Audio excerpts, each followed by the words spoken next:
Hey, this is Tim Live, Constructors 911.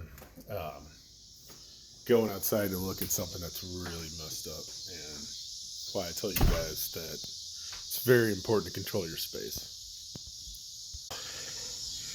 I want everybody to take a look at this, and then you get to write down before the end of the video what is wrong with this trailer in the way that it is placed. And this, by the way, is right behind my truck, my driveway. So we're gonna walk around it, and then you guys can tell me what the fuck is wrong with this, because I say everything's wrong.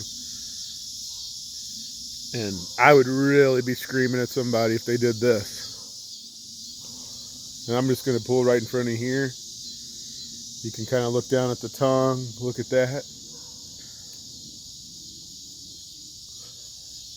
And then look at this. The chalk on the tire. I wonder where that came from.